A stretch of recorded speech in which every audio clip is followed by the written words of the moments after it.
Rodgers is a fucking Jet. Let's go!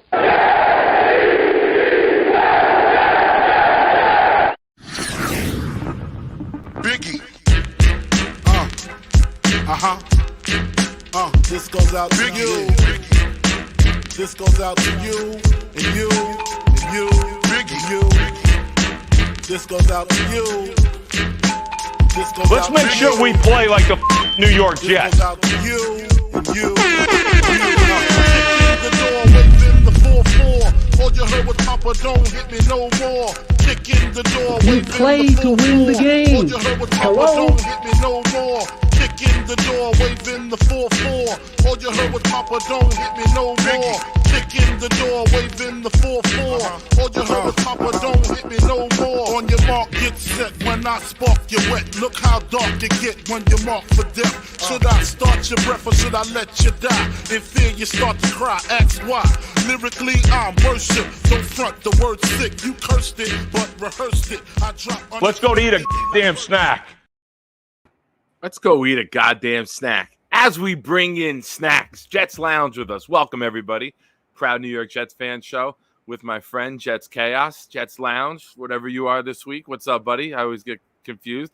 I'm old school, so to me, you're always going to be Jets Chaos. I am Jets Chaos. I still am. I'm Jets Chaos. I'm in the Jets Lounge. I got you. How's it going, man? Some big things today. I'm not too thrilled about the Becton thing, man. Obviously, I'm not happy about what I'm hearing different things, but I mean, that wasn't good news to say that his knee was bothering him. That's a really bad sign. For me, it's an expected sign. That's just where we're at with them. We have our expectation. Anyone who has high expectations still for Becton, to me, is a little crazy. But it's not his fault. I know. I mean, he lost 50 pounds. I mean, what's the guy going to do? He can't control it. It's an injury. I mean, I'm sure it's as upsetting to him as anyone alive. Of course, it's him. Upsetting is the perfect word to use, right? Yeah. I mean, can you imagine? Upsetting is the absolute perfect word. Hey, what's up? Thanks for joining, okay? Yeah, I mean, he must be so upset. I mean, can you imagine? Like, this is going to ruin his career. This is it. If it's bad now, it's over for him. Yeah. It's I like that the Jets are being cautious with it, but we also have to, like I said, the expectations got to come down. People talk, he's going to be an all-pro left tackle this year. You out of your goddamn mind. Like, I want him to play half the reps. Half the reps is a good season for him with where we've been. It's something we haven't seen. Half the reps at right tackle would be a win. Yeah. At this point, if he plays half the snaps this season at right tackle, that's the best we'll have gotten from him since his rookie year. I mean, obviously. So, I mean, at this point, I would take that deal because I don't even know if we're going to get any snaps from him. If his knee's bothering him day 2 of pads, it might be over. I mean, I did like. Let's continue with the left tackle. I mean, we can go on for Becton and how disappointed we are for hours on end. Yeah, Max Mitchell got some play at left tackle today and held his own. He went in. I don't know if it was left tackle or right tackle. I forget what I saw with a tweet from Rosenblatt. I hate when Connor Hughes is at Giants camp because then I got to mute him for the day to not get all the Giants tweets. I know. Because I get alerts on every Connor Hughes tweet.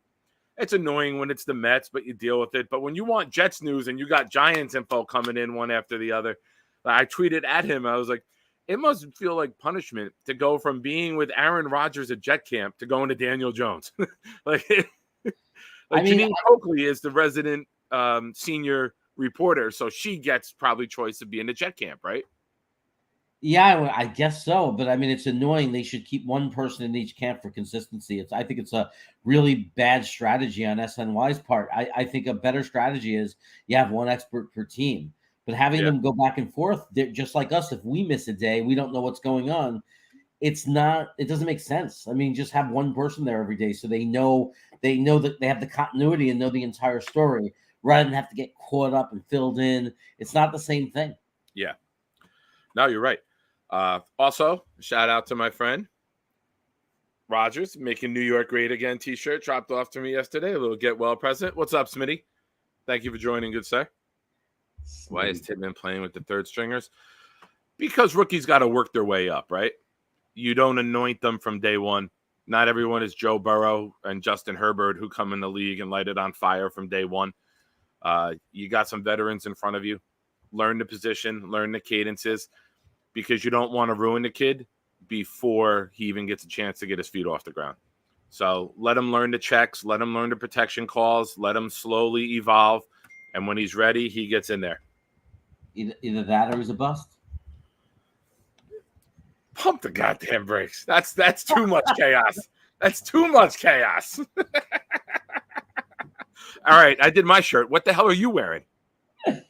Stifle, Edith. Stifle.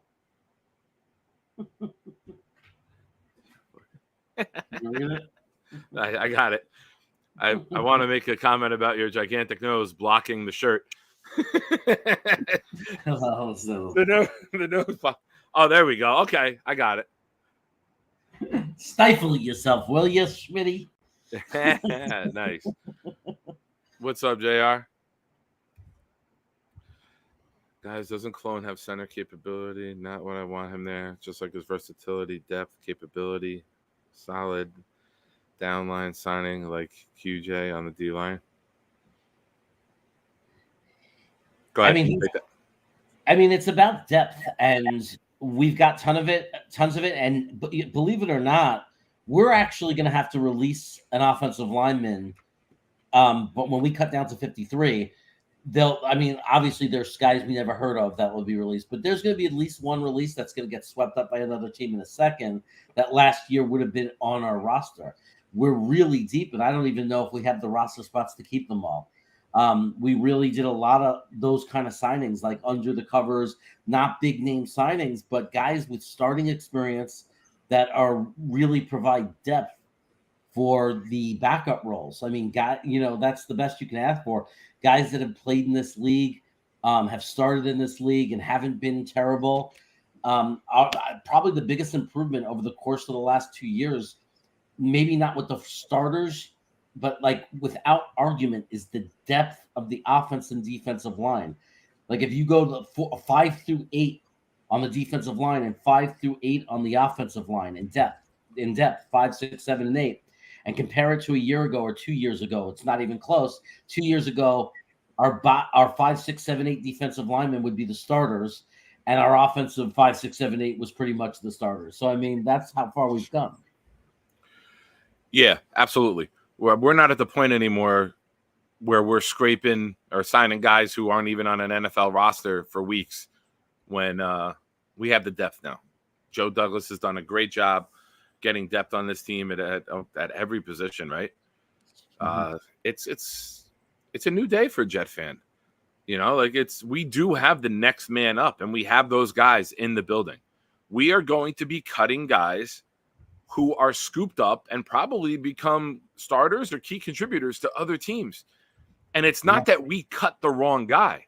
It's we have too many of the right guy, which is just to show that free agency, draft, signings, pickups, undrafted guys, scouting department is doing their job.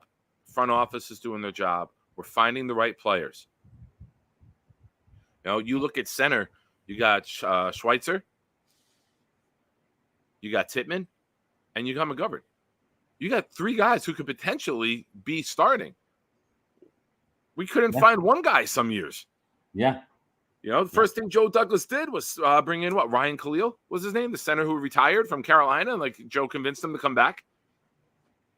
Yeah. So, I mean, we've had to scrape the bottom of the barrel to find starters on the offensive line. Last year alone, with all the injuries that we went through, it's becoming a strength of the team, I think. And something I want to bring this up because I have been pumping this left and right for the last several weeks. Aaron Rodgers and Robert Salah said it almost word for word what I've been saying. So if he's watching the show under the name Eminon or Haider Ali or one of these guys, or actually Robert Salah, I appreciate you watching, Coach. But you have quoted me There was a year, he says, I'm not going to say where I was, but I'm sure you can do some research and figure it out. Having a quarterback makes a difference with your offensive line. There was a place he was at. We had 50-something sacks one year. We make a quarterback change. The next year we had 25. Almost the same exact offensive line. What changed? The quarterback making the reads. The quarterback getting the ball out on time. He said Carl Lawson is aggravated because before he's even up and out of his stance sometimes, Rodgers has the ball out. Yeah. The offensive line is going to be better because of the fact we have a quarterback who knows where to go with the ball, knows when to get it out, knows the checks, knows the reads, knows what the defense is doing. He was talking trash last week on the first day, telling the safety, you might as well come up now. I know you're coming. Holy shit. Yeah. Like, to have a quarterback competent that raises the level of the team and doesn't bring us down. Boom. Like, my head just exploded. Are you kidding me with this? This is what we've dreamed about. Yeah, and do you know what's so really the fact cool? that the coach is pointing it out and the coach is telling us you're going to see an improved line because of the quarterback play has my heart racing. Yeah, but, I mean, and what blows my mind is he makes the offensive line better. He's going to make the receivers better, no question about that. The receivers will be better. Conklin's going to be a different guy this year. I almost guarantee it. Like, when you watch how effective of a weapon Conklin's going to be. But I think that Rodgers is going to help our defense because he's going to tell them what they're doing wrong that he's reading. Like, he's going to say, don't do that against when we play so-and-so. They're going to know exactly what you're doing if you do that because this quarterback I know as a quarterback is smart enough, and he's going to read it the way I'm reading it. So this is a good way to hide it. This is what makes it difficult for me. So this is what you should do to hide that package or that blitz, whatever it is. He's got. That's what she said. Hey. No, I'm laughing at this. K. Eddie said he's even making me better. Me too. He's improved my wardrobe. When do you see tomorrow's shirt? I honestly believe he's going to help out our defense too and help them mask certain things. Yeah. All right. Today's next and of topic. Course, he's going to help the defense hide their package. That's what she said. For those that don't know, I'm on the DL, so I'm not working out. This is easier for me to carry my water jug around the house and get around and bring it with me. All right. JFM goes off the field with the trainer. Yeah. Comes back. They don't think it's serious. They think he just tweaked the groin a little bit. Might cost him a few days, Coach Salah said. Any concerns? Not too much. I mean, that's actually good news, right? I mean, when a guy goes off the field with the trainer, the concern is always, I mean, what you want it to be is something where they say, okay, he's gonna, we're gonna sit him for a few days, whether he's back next week. That's, it's still early enough that won't impact the season as long as they're right. So what they should do is if it needs 6 days to heal, they should give him 10 days off. Like, be extra cautious. We have a defensive line that's so deep. There's no reason to rush JFM back. Let's make sure this doesn't become a nagging injury. This is probably a really good possibility it's his last year as a Jet. I mean, unless he just doesn't get any interest from other teams and we sign a new contract with him, I think the guarantees are over after this year. And I don't see us paying him $12-13 million to stay next year. So it's unless he's willing to renegotiate. So there's a good chance this is his last year as a Jet. Let's not ruin it for him or for us. Let's get the most out of him. And, the way to do that is don't rush him back. It's not important. He'll catch up. He's been here. He's been here. I mean, he's not a new guy learning a new system. It's his third year in the system. So, yeah. And like you said, you brought it up, the depth on the defensive line, there's no reason for panic when you can bring in a guy like Michael Clemens to fill in and take those reps. And him and Max Mitchell were having some nice battles against one another. I'm not using the expression that everyone's tired of hearing of in sports, but both sides of the line are going to make each other better. and we got depth, and there's going to be some really interesting battles, not just for starting, but for the roster. Like our 8th, 9th, 10th, 11th defensive lineman could go out there and be a starting 4 on some teams. You know, Huff has had a very quiet camp. You know, you can't sack the quarterback or hit the quarterback. He's been in the backfield a lot. McDonald, since yesterday and today, you hear his name left and right, man. Like, if this can be consistent, he might end up being our Bosa. If he can live in the backfield, he's beating tackles outright. He beat Billy Turner today outright, and they said Turner barely got a hand on him. That's how fast he is coming around the edge. I'm gonna have to create like a McDonald's shirt. It just says McDonald. I'm loving it. Like, I'm gonna steal the phrase. We should almost have Dom C come back at some point, like in one of these shows, go over McDonald's college film and footage. I am not joking. Like, it didn't matter who he was playing against, what team he was playing against. If the offensive lineman made the slightest mistake, technical mistake, like hands in the wrong place, any little technical mistake, he exposed it in a flash. Yeah, he was unreal. And the fact that it's day 2 of camp with pads and he's already making noise and lighting it up as a rookie, get excited. I think they knew what they were doing when they made this pick. He was misused a lot in college. Oh, his whole senior year. He was put on in the 3-eye and the 4-eye over to tackle. Usually you see big guys like Richard Seymour, Muhammad Wilkerson, Sheldon Richardson played those positions. He's not that size. So the fact that they thought he could do it in the 230s shows his freakish strength, shows his freakish ability. Tigo, what's up, brother? Welcome. What we got here, I believe this is talking about Texans at the trade of Rashad. Carr was leading the league in sacks.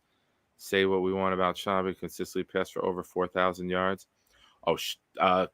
Carr had like 70. Let's bring in a good friend of the show. You guys all know him, love him. He's in enemy territory, but today he joins the ranks of Jets fans. Buffalo Jet fan, what's up, buddy?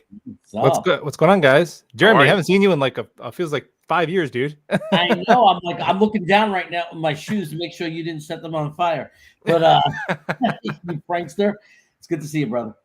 What's going on? We're just talking about the excitement of McDonald. And yesterday lived in the backfield a few times, and today, go ahead, chime in. That's where I'm at. Like, to me, I'm trying to be more positive. Nick, you're like the ultimate optimist, and I definitely can.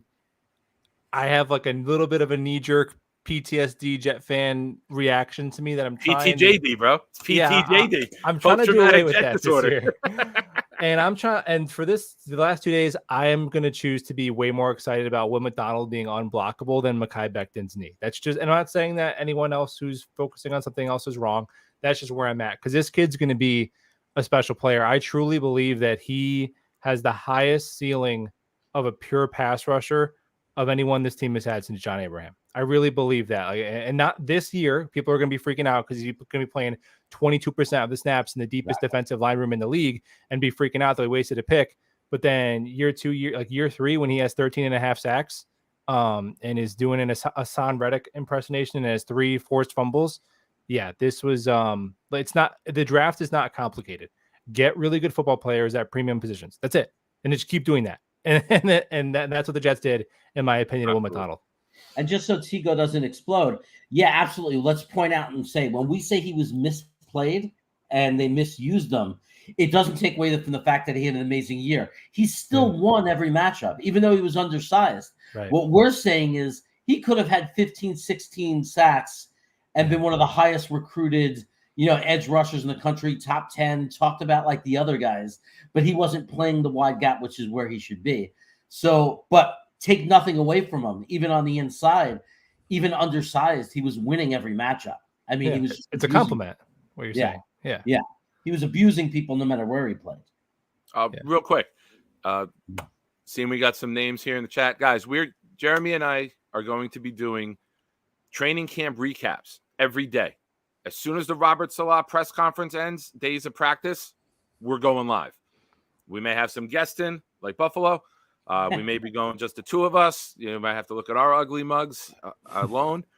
But every day we're going to have a recap. So Robert Salah press conference ends, which I know all you diehards are watching. Click right over to one of our shows. The streams will be set up. Join in.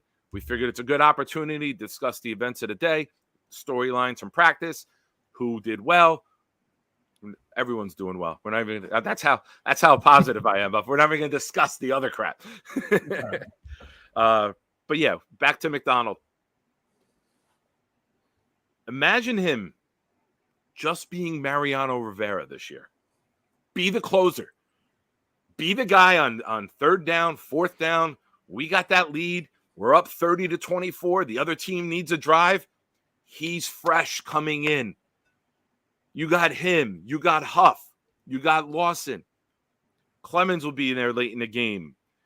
You got JJ. Like the guy, the names that we can send at you. It's like, how many sacks are we going to get? You know, this is what the Eagles did last year. They got to the Super Bowl on the bedrock of, like, and again, I'm not saying that we have their total talent, but to me, man, like that is why there's a floor to this team. If you have a good quarterback and you have 8 guys who can get after the other team's quarterback, you can overcome a lot of other shit and still be a really good team. Yeah. Oh yeah. And when you put on top of it, like as good a cornerback tandem in the league, right? Future Hall of Famer going into his second year, and I'll say that proudly without any hesitation. Sauce Gardner, knock on wood, no injuries, is going to be a Hall of Famer first ballot guy. When you have that as backup, so you have this amazing defensive line, and then you got cornerbacks who could neutralize the wide receivers on the other team, or at least give that defensive line 3 to 4 seconds consistently, even against the best wide receivers. We're going to be a problem. Yeah. Hey, Phil, welcome. First time seeing you here, man. Thank you. Please subscribe. We'll be doing these shows every other day on my channel. Yeah, Becton. We'll go back to Becton. I know we got a bunch of new names in the chat here, so we'll go back to this, Jeremy. We kind of briefly touched on it earlier. Buffalo, I'll throw it to you. Any concerns with Becton sitting out today? What's your mindset on it? Or is it here we go again? Is it? What's your thoughts? It's Becton's tough because I feel like I've been defending him, not because I have full confidence in his health, but just because I've never seen our fan base say more dehumanizing and awful things to any other player ever. So I feel like I don't want to be associated in that camp. But I'm lying to you if I think he's going to play 17 games. Honestly, I'm lying to you if I think he's starting on this team opening night. I don't think that is likely to be the case. You know, it's one of those things where, it's just, voluntary, it doesn't matter. It's just training camp, it doesn't matter. It's just preseason. And all of a sudden the season's here. I'm like, a couple of weeks. So it is concerning for Mekhi. And after his injury last season, I was in the mindset that anything we get from Mekhi Becton should be a bonus. Exactly. If he's out there, it's just a plus. And the Jets, you could tell they kind of feel that way too, because they offered a big contract to Orlando Brown Jr. They drafted Carter Warren. They drafted Max Mitchell. They visited with Mekhi Becton, I believe, Dwayne Brown before Mekhi got hurt last summer. So they were already interested in Dwayne Brown as kind of insurance there. And they brought in Billy Turner, who I know he's having kind of a rough start to camp, but he's been a decent player in the league for almost a decade. He blocked for a 2-time MVP. So if he's there, the ceiling of what this offensive line could be is definitely higher with Mekhi on it. He's probably the second most talented offensive lineman we have besides ABT. He's just anything he gets a bonus, man. That's the way I see it. And you kind of said exactly what I said earlier to Jeremy, that expectations have to be down at a 0. He's going to be an all-pro tackle and career. Listen, stop. Pump the brakes. Reel it in. And I've played almost as many plays as he has in the last 2 years. Let's bring it down to 0 and just hope, number one, he stays healthy. And that's number one for the guy. And I agree with you with what you're saying about it's embarrassing what some of the Jets fans say. I've never seen anything like it with any other player to this level. You know what it is, man? It's self-hatred that they're projecting out onto him. But we're a football show and we're not a psychiatry show. They're blaming him like he did something wrong. But don't sleep on Max Mitchell in the sense that he might be even better than we think. Like last year was supposed to be a year where he was going to get stronger. There was no intention to play him. He was a guy who they were tucked away, who technically was an excellent player. His mechanics are wonderful. That was why he was drafted. He has perfect mechanics. He's really good like that. The knock was he's not strong enough. We're going to get him stronger. He comes in. He plays really well. We're hearing good things from camp that he's playing really well. He might be not just an average, okay offensive lineman. This guy might be a very above average, top 15 in the league, right tackle kind of guy. Like he might be the real deal. And it might even be with Becton healthy if he's able to play. Because he's not, because of the knee, he might never be what he was going to be. And Mitchell might beat him out for the job. Yeah. David Bakhtiari, who protected Rodgers' blind side for a decade, was a 5th-round pick, and he becomes an all-pro tackle. Also, with Mitchell, I wonder, too, what does Max Mitchell play like without blood clots in his body? Like, because he was sick for a while last year. If you read that article by Zach Rosenblatt, he did a great job where he was basically felt like he had the flu for like a month. And so I'm wondering what is, just if he was just normal, physically healthy without that, what he could look like. And I've said, look, with Max Mitchell's rookie year, I do think there were some limitations, and I don't think he looked great for a starter. But operative word is rookie. He can get better. Guys look at Jermaine Johnson from what we're expecting from year 1 to year 2. Jeremy Ruckert was inactive. He could be tight end too. So Max Mitchell, if he can just, and again, Jeremy, maybe he's way more than that, but even if he is just average and he's making $1 million and you have an average right tackle for the next 3 years making $1 million, and then you have Tittman who's making no money, then you have two core pieces of your offensive line for the next few years making no money, which would be awesome. And then the left guard we draft next year in the 2nd round with our first pick in the draft comes in also. Yeah. It's this unreal. comment here from Tigo. It's one of the list of the things I wanted to discuss. And since he brought it up in the chat, we'll bring it up now. Tweet came out today from Rosenblatt. Woods and Quinnen next to one another. They lived in the backfield. Yeah. They lived in the backfield. They were unblockable. This is not, and Woods is going against AVT, who is a very good player. So this is not a shit on the offensive line comment. Right. This is the fact that this defensive line is going to eat, is going to destroy, is going to live in the backfield, is going to ruin many offensive line days. They are going to wreck many offensive game plans. We don't have one guy that you have to stay awake and worry about. If you're an offensive line coach, if you're an offensive coordinator, how the fuck are you going to attack this D line? We can stuff up the middle. We can get speed outside. We got power at every position. Like, it's scary to me to hear that Jermaine Johnson is bigger, faster, stronger going into year 2. It's scary to me to think of the speed of McDonald and Huff. It's scary to me to think of the size and the power of Quinnen, Woods, Jefferson, Clemens, JFM up the middle. They can also get to the quarterback. Just fucking retire if you're an offensive coordinator this year and you're on the Jet schedule. Can you imagine if they do like a thing where you got the tandem of like from last year, Carl Lawson and Bryce Huff, right? And then you rotate in the tandem of McDonald and JJ. I mean, like, it's ridiculous. And I didn't even mention JFM and Clemens. So, like, it's freaking out of control how deep this defensive line is. It's very exciting. It's very exciting. I mean, a couple years ago, we had Fatou Kassi was our only run blocker. And if Fatou Kassi came off the field, the other team just ran the ball. They were like, okay, we can go for 7 up the middle every single time against this team. Now, short downs, you bring in Jefferson, Woods, Quinnen, JFM, and Clemens as a 5-man D line on a show. We play Philly. Philly likes to do these things with Hurts where they keep it up the middle. I know you can't push the quarterback anymore, like that whole thing is gone. But go ahead, try to run it up the middle on us. Try to run it on the outside. Try to pass. Try a screen pass. We got the speed to get there. We have a complete defense. Like goosebumps right now talking about it. Call me corny, call me whatever you want. I am excited to watch this defense. What about you, Kev? What do you think? I think they're going to be better than last year. I think that's one of the talking points of the defense is going to regress. Yeah. Now, the one thing is we were healthy on the defensive side of the ball. So, yeah, there could be injuries, but returning 9 starters. What are you doing? What are you doing?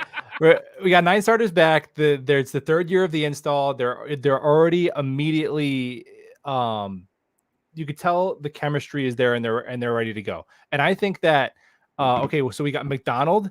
I would say he's better than Vinny Curry. I'd say that, right? You have young players who Bryce Huff should still be getting better. Jermaine Johnson should still be getting better. Clemens should be getting better. Michael Carter should be getting better.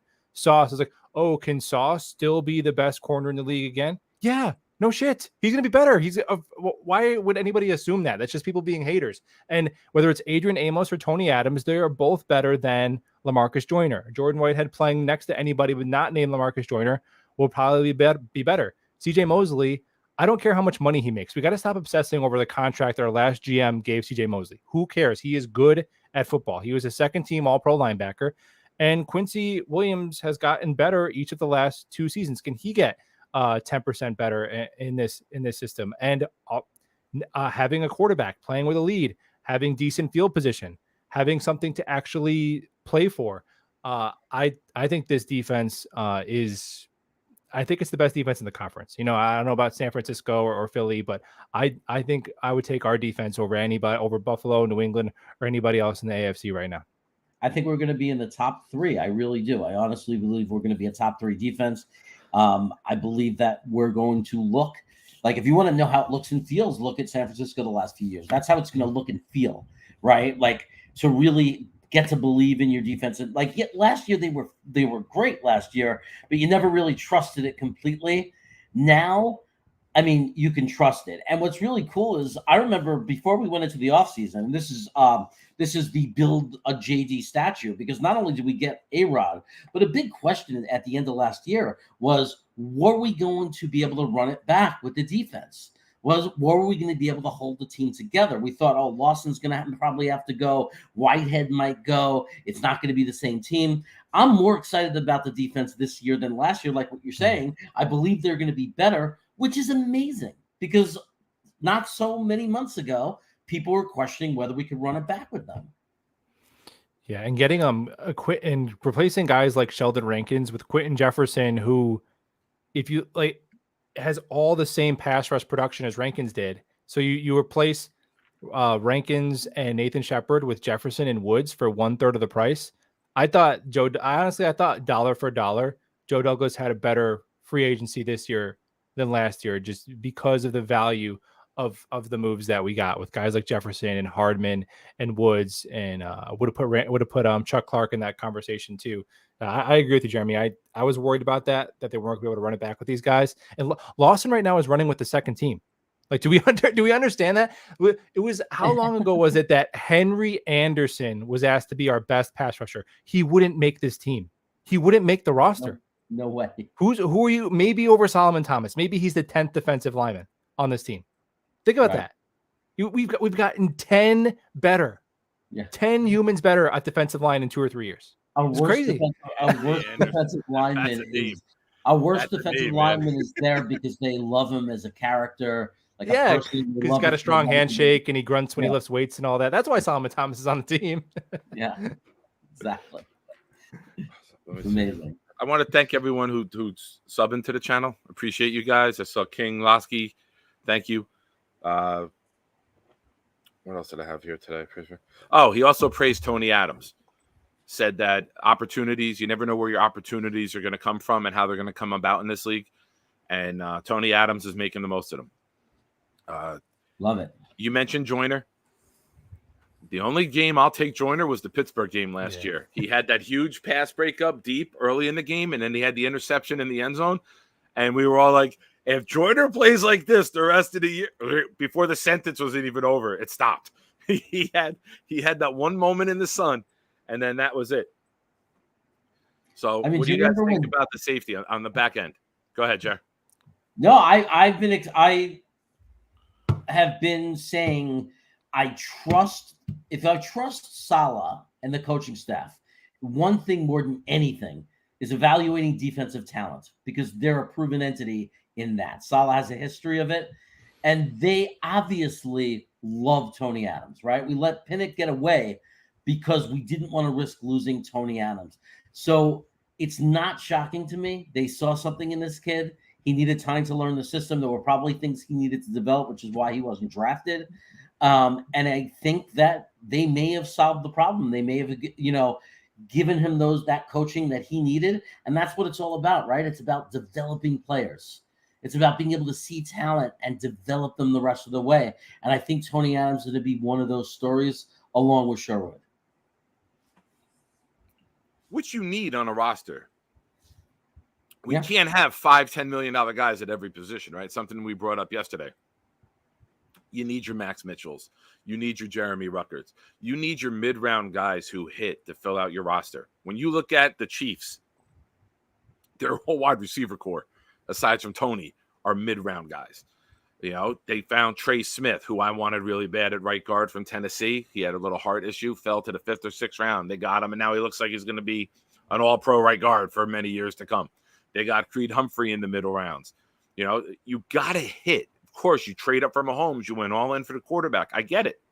But there are a lot of guys on that roster that are not first-round picks that you have to hit on. Look at the Eagles with what they built. You got to be able to find NFL talent. And if you can't scout and you can't find – the best part of the Jets right now? It's the continuity between the front office and the coaching staff. Something that we haven't seen in a very long time because we've always had turnover. We've had GM, coach, both fired. GM's back, coach is back. Now we got two guys who are together constantly and we're rising together. So when the scouting department knows what the coaching staff wants and we don't have to change over every 2-3 years because we fired a coach again or a new GM got brought in and brings in a new coach, the fact that we have continuity. Look at the Steelers. You know why the Steelers are always competitive? Because they haven't changed their goddamn systems since the freaking 1960s. Continuity matters. Yeah. The Seahawks, the Patriots, Ravens, the Packers, the Ravens, the Chiefs now. You look at these teams that are consistently winning and consistently a threat. The 49ers, they're going to be with Lynch and Shanahan locked in for a long time. You look at these teams, and when they're good, you say, oh, they have this, they have that. But when you dig a little deeper, you see that the front office hasn't had big turnover. If it is, it's a guy promoted from within. Next man up within the organization. Things stay status quo. Everyone knows what everyone wants. You know how people take their coffee. You know what they like for lunch. You know what they don't like. You know everything about everyone in the building. And that's a really good sign for us because JD and Rex know everything about every position, and the scouts know what the Salah staff need to succeed. And you see it, and you mentioned it earlier, we're bringing in guys with great value without great contracts because we know what we need to succeed. Buffalo, go ahead. Yeah, I couldn't have said it better myself. I think that there is a synergy between Salah and JD, and I do think Hackett kind of closes that loop because LaFleur was, I don't want to just blame everything on the guy who got fired, right? Because that's an easy scapegoat. But I like Hackett. I think the personal relationships between Hackett and Rodgers, it matters. Interesting. I was watching that the series Quarterback, and they were featuring Kirk Cousins, and it was showing how even as a 10-year veteran, they changed their coaching staff. In the first month of the season, he said he felt like a rookie and he was lost. And they show this play where it's a third down. He checks to the run, even though he miscommunicated and they get stopped or there was a goal line, but the coach didn't want the right formation. So the QB sneak and they don't get in. And we're going to skip that step with Hackett. And because the Jets, look at the schedule, we can't afford a 5 or 6 game learning curve with this team. We need to hit the ground ready to go. And I think that's huge. Like if you hired Nathaniel Hackett and told me he's the offensive genius that's going to reinvent Zach Wilson, I have my questions. But I think if he's the quasi assistant to the real coordinator, who's Aaron Rodgers, just like Gase was to Manning, just like Byron Leftwich was to Tom Brady, that's totally fine. So I think that was the missing piece there. And I think him and Keith Richardson, they're more fiery. I think the last offensive staff, there's a little bit of passive aggressiveness. And I like the energy from this new staff a lot better, just at least from, the little information that we have. Yeah. Jeremy? Yeah, I think that if, putting the players aside, putting the exciting roster aside, I think the thing that happened when Gase left and JD stepped up and was given control of the organization is, without even thinking about the players, we became like the organizations you were talking about: Ravens, Pittsburgh, New England's,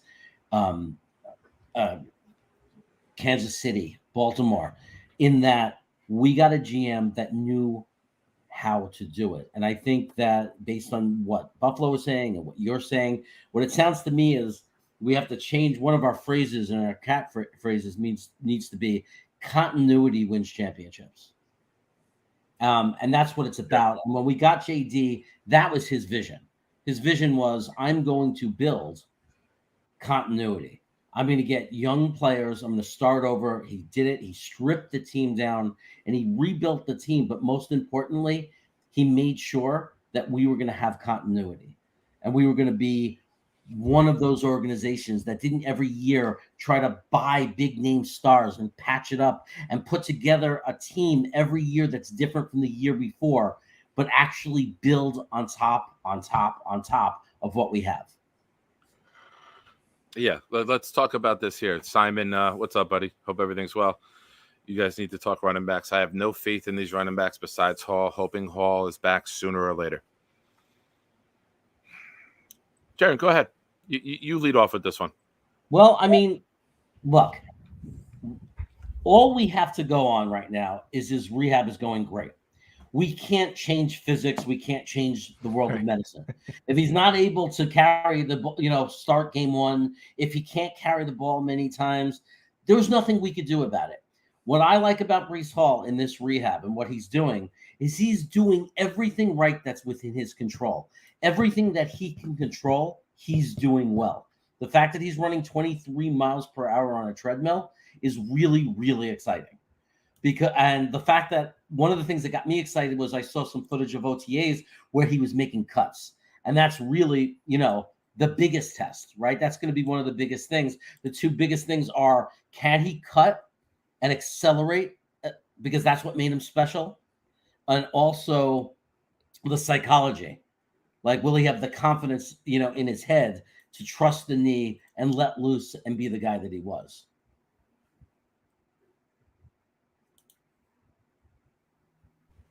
I was muted. Sorry, Buffalo. Go ahead. You follow him up.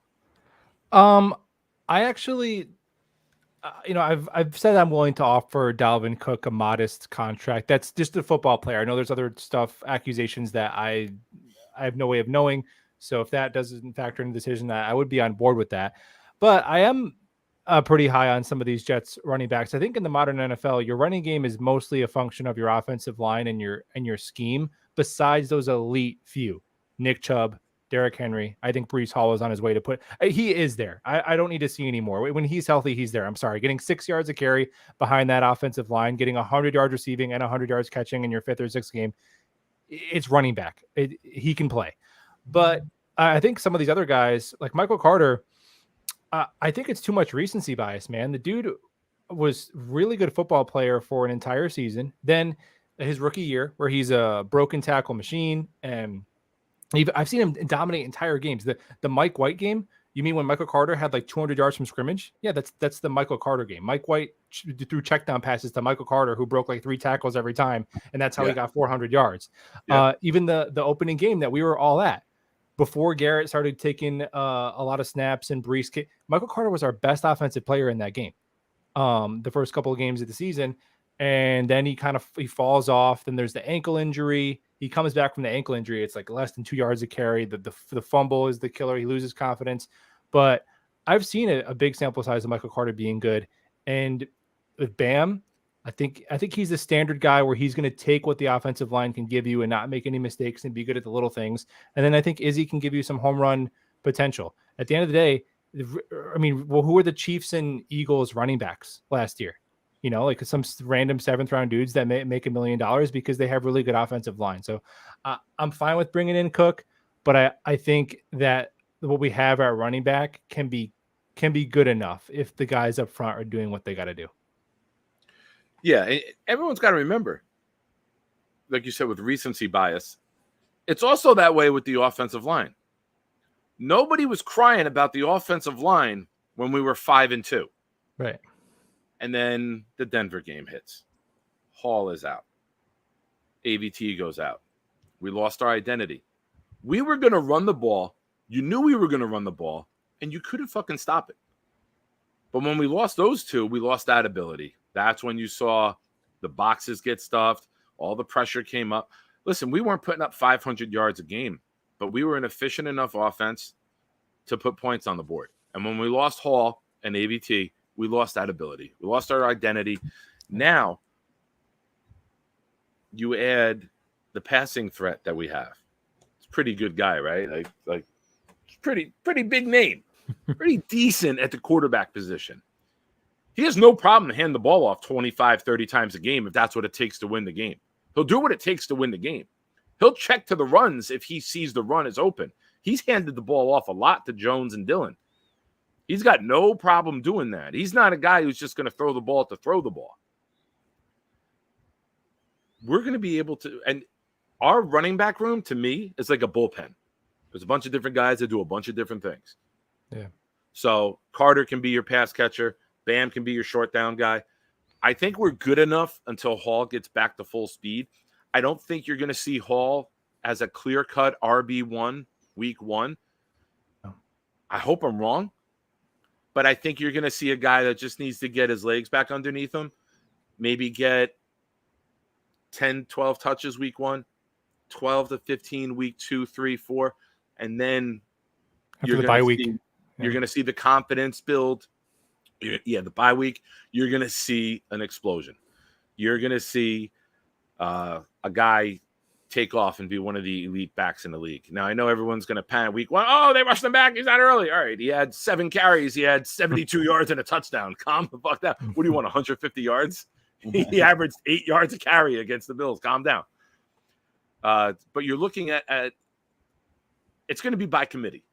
We're not going to have the Derrick Henry right away.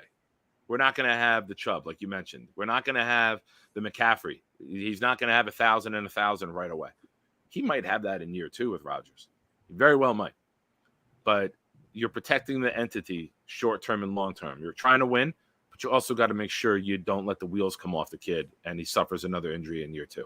So you do have to protect the asset, and you have to protect the asset from himself. He's been very vocal saying, I'm out there week 1, I'm playing him. I'm carrying it 100 times if I have to. As a coach, I love it. I love that you're like that. But now what you're doing is you're making people with unrealistic expectations put you to the moon. And this fan base, as we've mentioned earlier, Buffalo, with Becton, will turn on you very quickly. Well, remember when people were saying we didn't need to draft Breece Hall because we had Michael Carter a year ago. And now all of a sudden Michael Carter is worthless. It's crazy. It's crazy. It's crazy that people don't realize. It's amazing to me that people don't realize what a magical coincidence that people thought, oh, Bam Knight came back to earth. He's not that good. Michael Carter's not that good, blah, blah, blah. And it all happened right when our entire AVT went out pretty much. And our entire offensive line was decimated.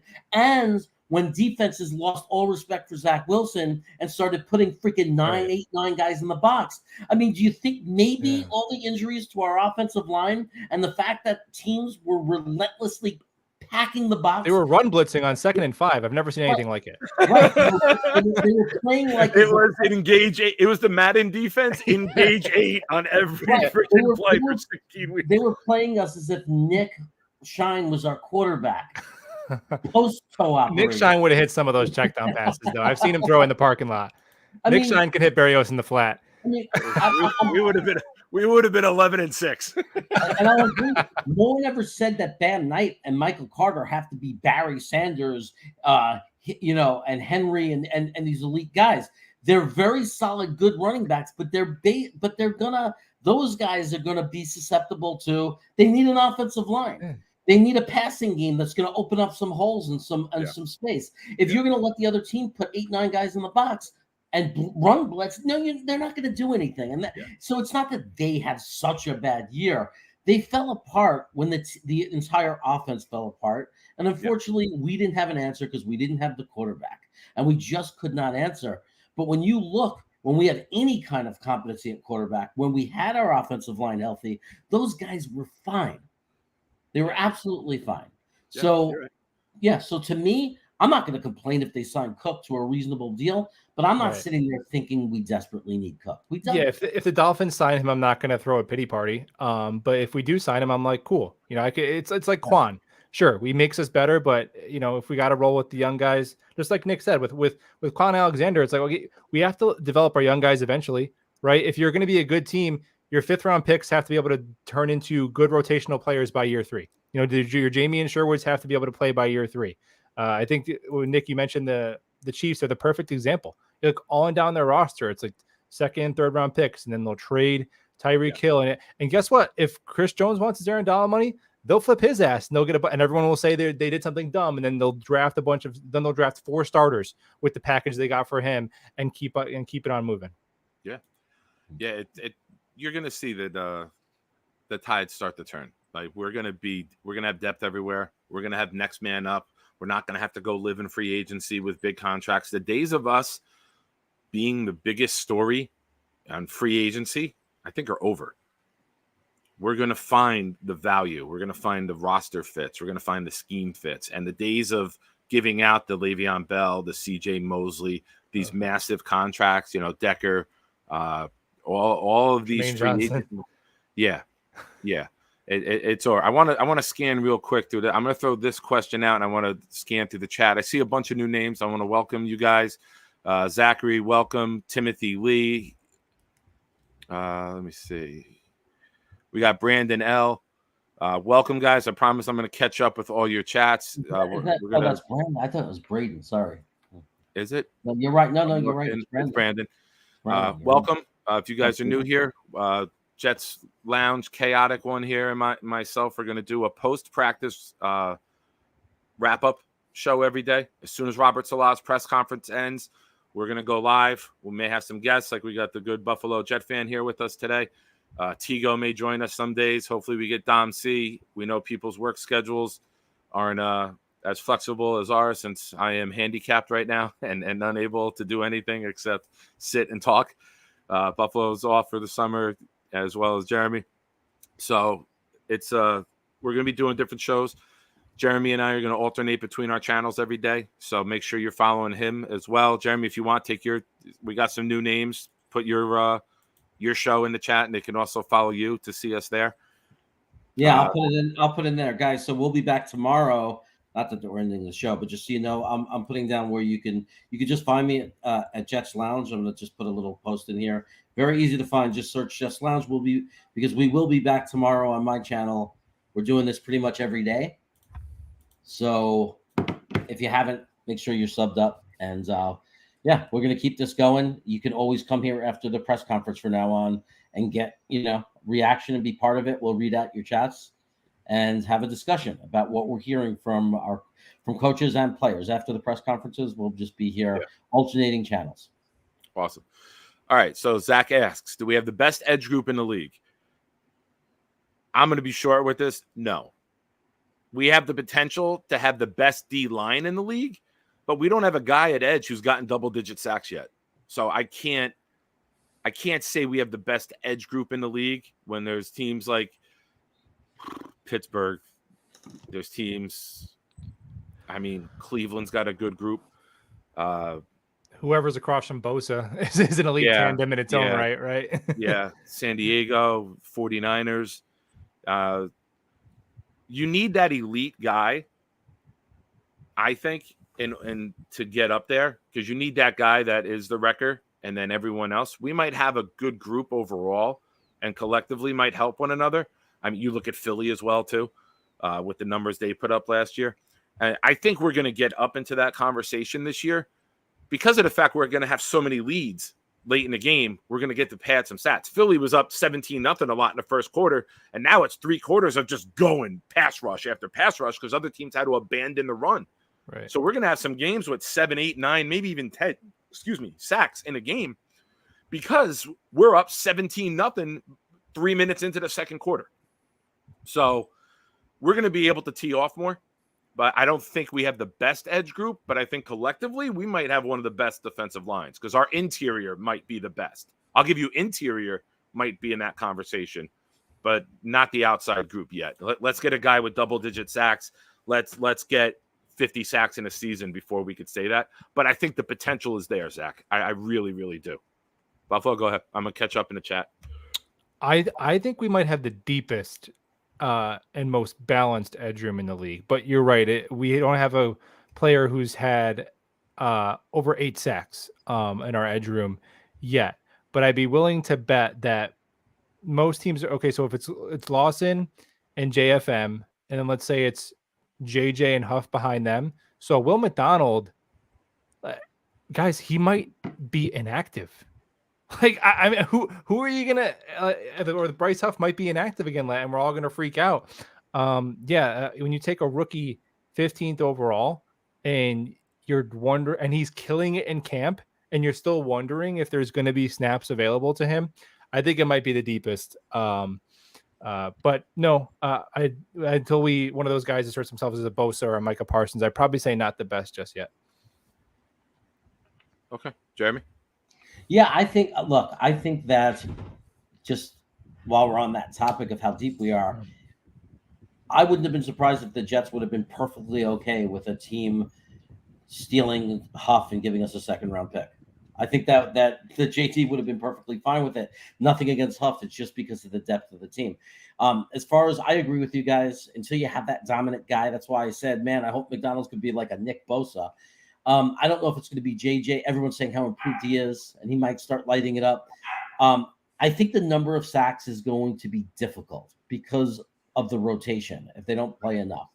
So I would say the potential to be the best defensive line in the league is there. It might not come with high sack guys, but if we lead the league in sacks and we're dominant against the run with Quinnen in the middle, we're the best defensive line. So we can do it. We could be the best defensive line without a 10-sack edge. It's possible, right? Because Carl Lawson, McDonald, JJ, JFM all have sacks. And at combined, we're number 1 in the league. I also think there's an outside chance that McDonald forces his way into the lineup and they cannot stop it because he's that good. And McDonald could be that Nick Bosa type of guy. And that would certainly make us the best defensive line in the NFL if he steps up to be one of those elite special kind of players. Yeah. You know what makes the D-line great? Not being down 17-0 early. And the offense just running it down your throat for the next 2.5 quarters, and you're spent and you're exhausted, and you don't have your pass rushers in there. 3rd and 1s, 3rd and 2s, having 2nd and 12s, having 3rd and 14s. This is where you get your sacks because now you got to hold the ball longer as the quarterback. You got to let these routes develop. 3rd and 3s, 3rd and 4s, run pass options. Quarterbacks who can now run it on those like Allen and Hurts, Mahomes on our schedule. Getting at the quarterback and making sure we have manageable yardage and downage as a defense, will help. Here's a quick question from Phil. If stashed on the practice squad, who is more likely to get stolen, Kuntz or Yeboah? I think both. I think both could be taken if they're there.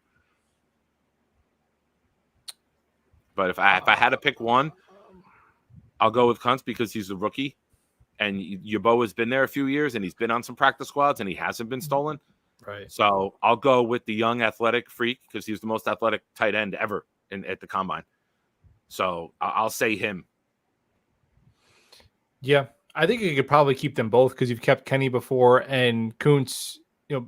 Every team had a chance to draft him. I'm not trying to get you demonetized on your channel. Every team had a chance to draft him. 7 times. But the thing about Kuntz is, I think he might hit these future Foot Locker employees for a couple of touchdowns in the Hall of Fame game and get his name out there, right? And so I think it's just a matter of, I don't think Kuntz can do much for your team this year, but does he show enough promise as a developmental player that they keep him on the roster just to retain him and his development? because Yeboah played every special team snap last year. So I don't know if Kuntz is up there as a special teamer. So you're just weighing special Say teams. his name right. He said it himself. Say his name right. or if that it's is not the pronunciation. It's not. Is it really? Oh, it's Kuntz. That's his name. I swear to God, I heard him say it. That's the pronunciation. I've been saying it wrong. No, right, I heard him say it in an interview or on his Instagram page. Oh, the puns are going to be great. It's fantastic. I already used up every pun that anybody could. Oh, man. I got to dip out of here, though, guys. I appreciate you having me on, though. Hey, man, thank you. Everyone in the chat, I'm sure you know this guy. You know where to find him, the Buffalo Jet fan. He's on YouTube right now, only YouTube. I was going to say Twitter. He pops up on Twitter now. He pops up on Twitter. All right, boys. I'll talk to you soon. Buddy. Thank you, everyone. We'll Later, bro. Be good. Awesome. Always talking football with him. He's got a good perspective on things. Absolutely. Who would win a fight, Bam Knight or Bam Bam Bigelow? Bam Knight, because Bam Knight is still alive.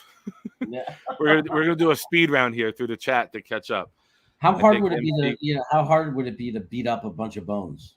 Yeah. We should ask Hunt. It was a layup. I had to. I think MC can hold it down, and Izzy will be the supplemental option. Still would like to bring it back. Zeke is looking hungry in his workout videos, no pads on.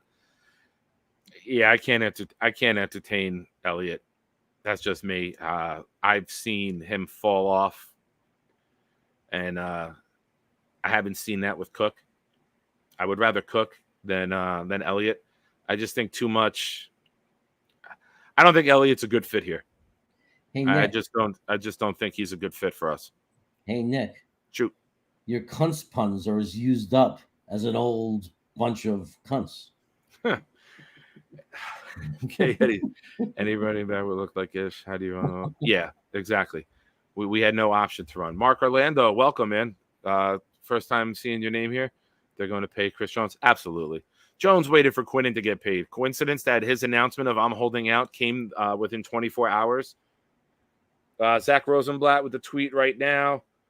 Aaron Rodgers said he agreed to a redone contract. Won't go into details, but said it'll come out today.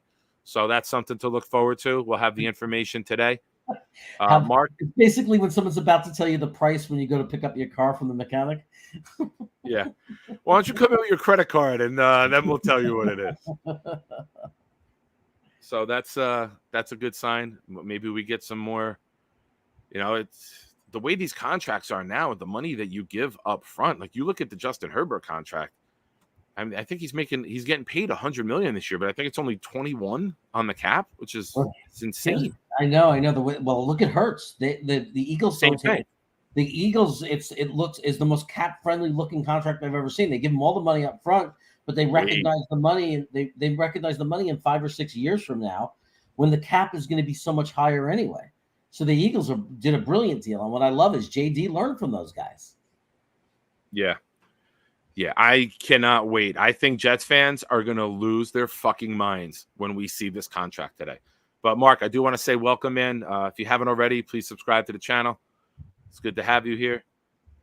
Twisted, buddy, what's up? Oh, wow. If Aaron Rodgers took $20 million a year for 3 years and said, I want to help the team have the money to get the weapons to win. What if he actually did that? Yeah, Tim. Same. Welcome, Tim. I know I mentioned you earlier, but to you and Brandon, welcome, guys. Great content. Thank you. Oh, no problem, man. Nick, disabled. That's what. Yeah, Nikki Nine Toes. Nikki Nine Toes. Chris Craig, welcome, man. How's it going? Greeners. Got my Flush Gordon Sack Exchange jersey. Good time to be a Jet fan. Good work, German. Thank you, man. Oh, I like that. That is pretty dope. He's got the Flash Gordon. Nice. I just saw him. Me and my son watched Ted not too long ago, and we saw Flash. It's fantastic. He saved everyone. The cameo that he does. But yeah, Chris, same to you, man. Welcome. Good to have you here. He saved the universe. Twisted, I think you take a wait and see approach, right? I think this is a year where if we do what we think this team is capable of, you'll see something. We get off to a good start. maybe by mid-season when they have the mid-season presser with JD. I wouldn't be surprised. Let the season start. All right, Simon, be good, man. Thanks for joining. I'll take 6, 7 each. Yes.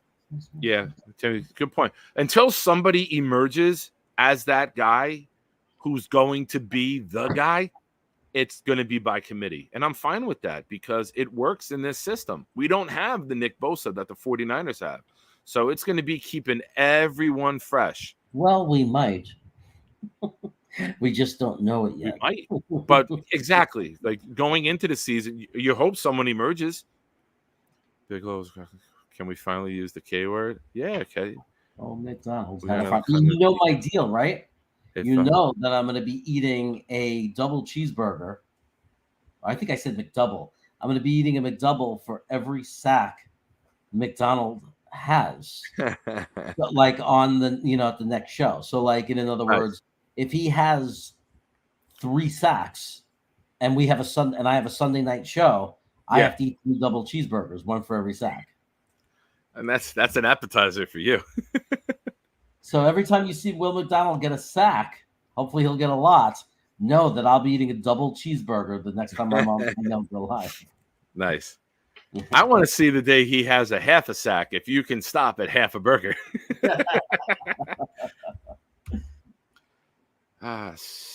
Cyprian? How would you say this? Cyprian? Rodgers. I'm going to call you Rodgers. Good afternoon. Welcome. I love the Luchador mask. Thank you for joining the show. Again, please sub up. We're going to be doing, for those of you who haven't heard, Jets Lounge and I are going to alternate. We're going to do practice recap shows every day. As soon as the Robert Salah presser ends, we go live. Could be What's up, mess? We have $24 million cap. We just can't give a Cook 1 year, $8 million contract. No, I'm not giving him 1 year 8. I'll give him 1 year 5 with incentives that can get up to 8. We don't need him. It's a luxury, in my opinion. $8 million's a lot. Because we got to see. Well, you know what? We'll know how much money we have left when we see the Aaron Rodgers contract. Yeah, we have to see the Aaron Rodgers contract, and then we're going to know. Right now, we have about $26 million without counting Rodgers. Sorry to blow up the chat. Had a lot of downtime. Oh, man, we love the engagement. Please keep it up. The chat is what drives us. The chat is what keeps these shows going. If no one was watching, we would just be on the phone talking to one another. So please, the more comments, the better. We're not going to see the green ones this year. They've announced the 2. But the excitement, and don't forget, money. The money.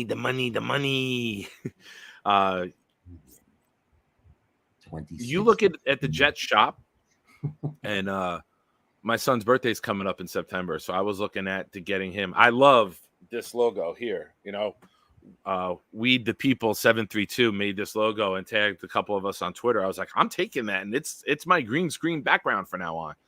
So I love this logo. I always have. It's when I became a Jet fan. I love those uniforms. I think that if Jets Twitter is very, very influential, and the feedback that Jets Twitter gives to ownership, they take action on a lot, right?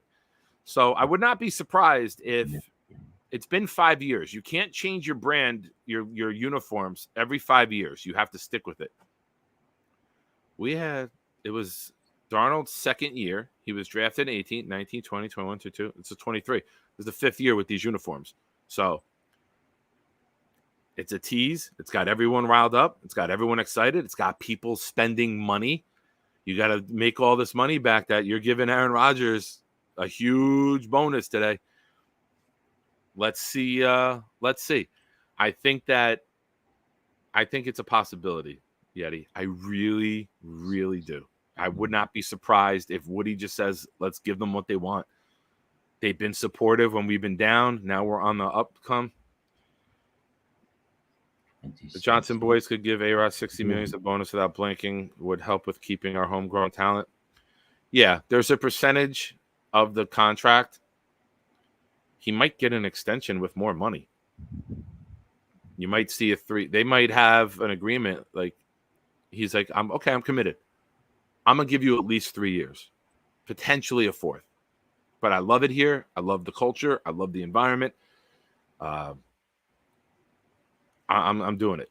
Let's do 3-year with a possibility of a 4th, and let's just blow this the hell up and take the league over, including Hall of Fame game.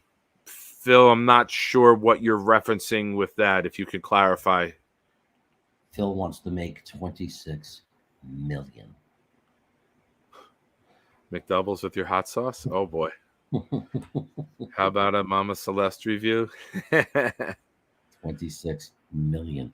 I actually ate a Mama Celeste baked lasagna the other day, and I didn't review it. How stupid. I should have had my wife review it. But I bought the family size lasagna. It was on sale for $7.49. I mean, come on, that's like signing a big Senta. So I picked it up and I said, this will fill me up. And I sat and ate it, and I forgot to get my wife to film it. Some tweets coming in from Rosenblatt. I guess Rodgers is talking to the media right now on the idea that OTAs really does nothing to help going into a season. I honestly believe it makes little to no difference. Said he enjoyed being here, getting to know the city and his teammates, but feels OTAs are more for the younger players. Hey, man, it's his 19th camp, so you can't really... Who said that? Rodgers. Hmm. Let's see what we got. Oh, Mickey call. I'm just trying to catch up on some of the tweets. I guess some of the Jets players are talking right now to the media. Yeah. Million. I was going to eat a burger in the Hall of Fame game. Oh, he'll do preseason. He looks for any reason to eat, Phil. If you're new to him. If Will McDonald gets sacks in the Hall of Fame game, yes, that counts. Oh, yeah. He's looking for any reason to order McDonald's. Yes, he'll do it. It's just an excuse. I tell my wife, it's for the channel. I promised I would do it. I'll lose subscribers, honey, if I don't do it, because I promised I would. That's all I have to say. And she has no argument. I have to do it. I said it. There you go. Rodgers also said on his intention to play more than one season. Some of it's about how much fun I'm having. The team gave up significant pieces for it just to be a 1-year deal. Noted anything could happen with his body and the success that the team has this year. We've heard him say that before. Contract is being reworked. Quincy Williams on how Quinnen broke the contract extension news to him. He told Quincy the dream continues. So good things coming out. We're going to wrap it up. You got anything in closing? We will be back on tonight. Just to plug that real quick, we'll be back together on your show tonight. Tonight's Wednesday. So you want to show tonight? I'm just kidding. Just joking, guys. Yes, we are back tonight with the Pride and Chaos show. It's official. Yeah, man. The vote was it was a landslide vote for that. So all right. Well, even people who watched the show afterwards put it in the chat. Like people were I did see that. Yeah. They were like, no. It's very obviously the Pride and Chaos show. The problem pop off. Don't try to act like you don't know who we be, neither. This is the play. This remix. It's the Bee Gees. 50 Cent over it. Let me turn the volume down a little bit. So, yeah, Jets Lounge tonight. We'll be back together. Pride and Chaos. You know what we do. We're going to have a good time. Welcome everyone who's new to the channel. I thank all you guys. You got friends who are Jets fans. You got Jets groups that you're in. Let them know. Share it. We'll have a good time. That's it. Look at you. Look at you go, brother. So I just want to say to everybody, as always, thank you for watching the chat. You guys drive us. You make us want to do this. You make us want to talk about our favorite team. It's a fun time. It's a good time. And in closing, as always, be loud, be proud, New York Jets fans. Take care. Thank you. Rodgers is a fucking Jet. Let's go.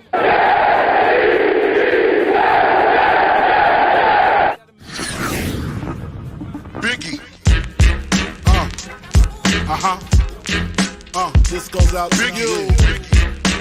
This goes out to you and you and you. Biggie. You. This goes out to you. This goes Let's out make to sure you. we play like the New York This Jets. goes out to you. You. The door waving the 4-4. All you heard was Papa, don't hit me no more. Kick in the door We waving play the to win the 4-4. game. All you heard was Papa, Hello? don't hit me no more. Kick in the door waving the 4-4. All you heard was Papa, don't hit me no more. Kick in the door waving the 4-4. All you heard was Papa, don't hit me no more. On your mark, get set. When I spark you wet, look how dark you get.